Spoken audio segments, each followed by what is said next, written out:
Hi guys, welcome back to my channel. Today is Thursday, October the 20th, and it is so good to be back and to have my hair washed and styled and my makeup on and some decent looking clothes. In fact, this is one of the blouses that Tammy sent me and some of the paparazzi jewelry. Can you see it?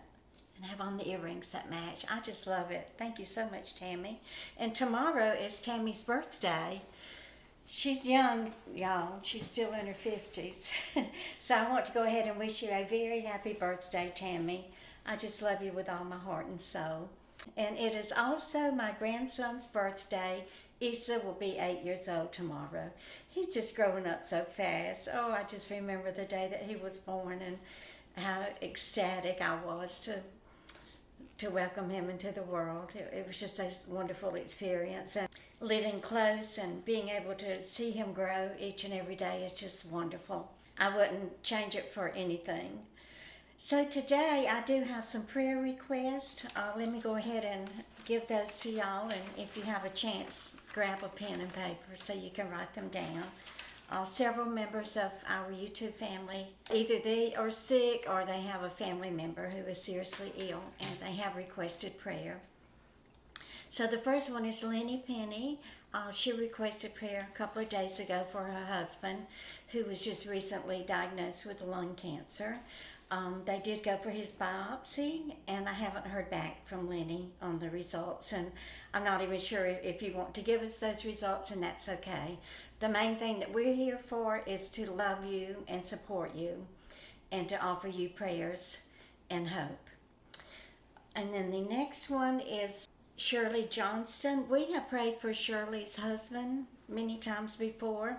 He's had heart problems in his past, and I believe she said he has a pacemaker in his heart, or several stents is what she said.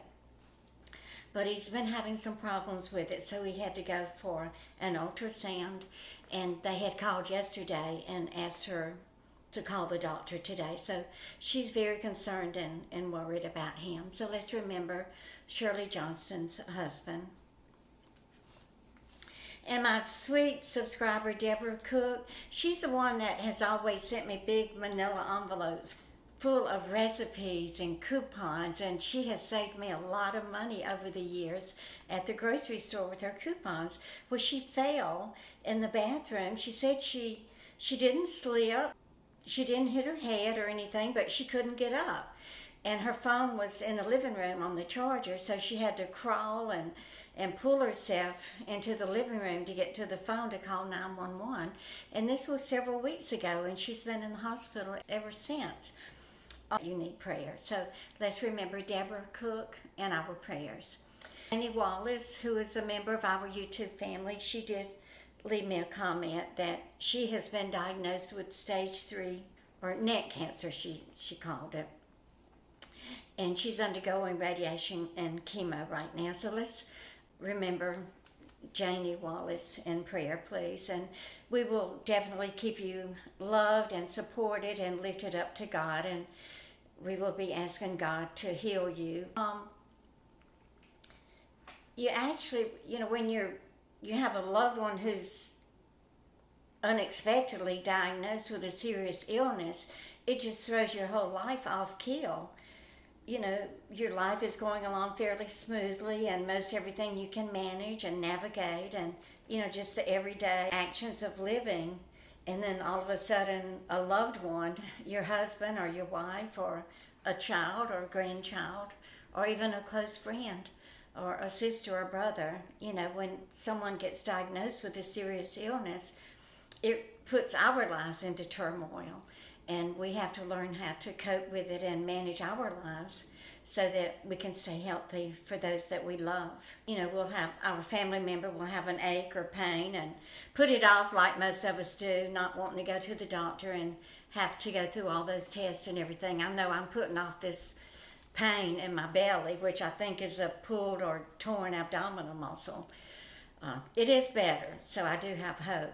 But, whenever our family member does get talked into or decide to go to the doctor, then they will undergo all the tests, and they get that test back or lab report or x-ray or whatever, and they're diagnosed with a lump. And perhaps it's cancer. And, we have to change our lifestyle and our things, that we are accustomed to dealing with every day. This really just throws us off kilter, and you have to manage your own life so that you can be there for your loved one, and that includes self-care.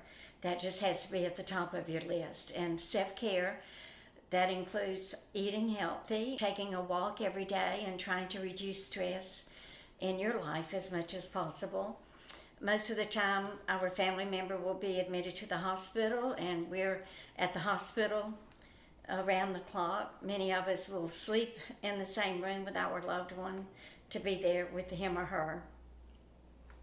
But you've got to get up and exercise, and the hospital always has huge grounds and maybe a little park that you could walk through and get your exercise and keep your blood flowing and try to stay as healthy as possible. And you have to eat healthy. Either bring your own food and make you some delicious sandwiches, or order yourself a hospital meal. They're not too bad. You can get a nice salad and maybe a sandwich or a cup of soup. I know when Husani was staying at the hospital with Jill after the babies were born, he was able to order him a dinner tray also. I think you might have to pay a little extra for it. I don't remember, but I know at Winthrop, they just have like a coffee shop there, so there really wasn't any place to get a full-blown cooked cafeteria-style meal. But some hospitals, they have a cafeteria, and you can actually go and choose your food and get a nice cooked hot meal. So make sure you take advantage of that, and that you eat right and keep yourself healthy also. And you have to remember to take your medicine. Don't just worry about your loved one getting their medicine. Make sure that you continue on your medicine routine also. And hospitals have a little chapel. You can always go in there and pray and meditate and just relax and get away from the doctors and the nurses and all of the in and out medical care that goes on in the hospital room. And then ask to speak to the chaplain. The hospital chaplain is on staff 24 hours a day, and there's always a chaplain there, and he or she will be more than happy to come and visit you in the room. And you can always ask for that and ask for prayer, and just having somebody warm and loving there beside you to talk to you and to give you reassurance, that will help to ease your mind and bring you peace and happiness during this difficult time. Also, hospitals have social services departments, that you will be assigned a social worker who will come in and talk to you and discuss the options that you have available to you. Whenever your loved one is discharged from the hospital, social services will help you to set up aftercare for your loved one. Family members come by to visit, they'll say, well, let me know if you need anything. Well, let them know. When they come in and visit, they're going to see where you're there taking care of everything. So we just assume that they don't need any help. Well, they do. And, don't just say, well, let me know if you need any help. You need to say, what can I order you and have it delivered here tonight at the hospital? And you can do that. You can order a meal at any restaurant, and DoorDash or Uber Eats or Grubhub, one of those delivery services, will bring it and leave it at the front desk, and all you have to do is go down and get it. If a family member asks you, what can I do to help? Say, well, I need dinner tonight, or I'm going to need breakfast in the morning, or I need for you to come and sit 3 or 4 hours so that I can run home and write checks and pay bills. And, just ask for help. Don't just say, whenever the family member or the friend says, let me know if I can help. Don't just leave it at that. Go ahead and let your friend or family member know, yes, let them know right away, yes, I do need help. Thank you for asking, and this is what I need. And give them a list if you need to. It would be hard for somebody to say, well, I can't do that. I didn't mean that. So I'm pretty sure if you did come right out and ask for help, that they will be accommodating for you. And also, try to keep a sense of normalcy with your daily life. Go ahead and plan what you're going to wear the next day.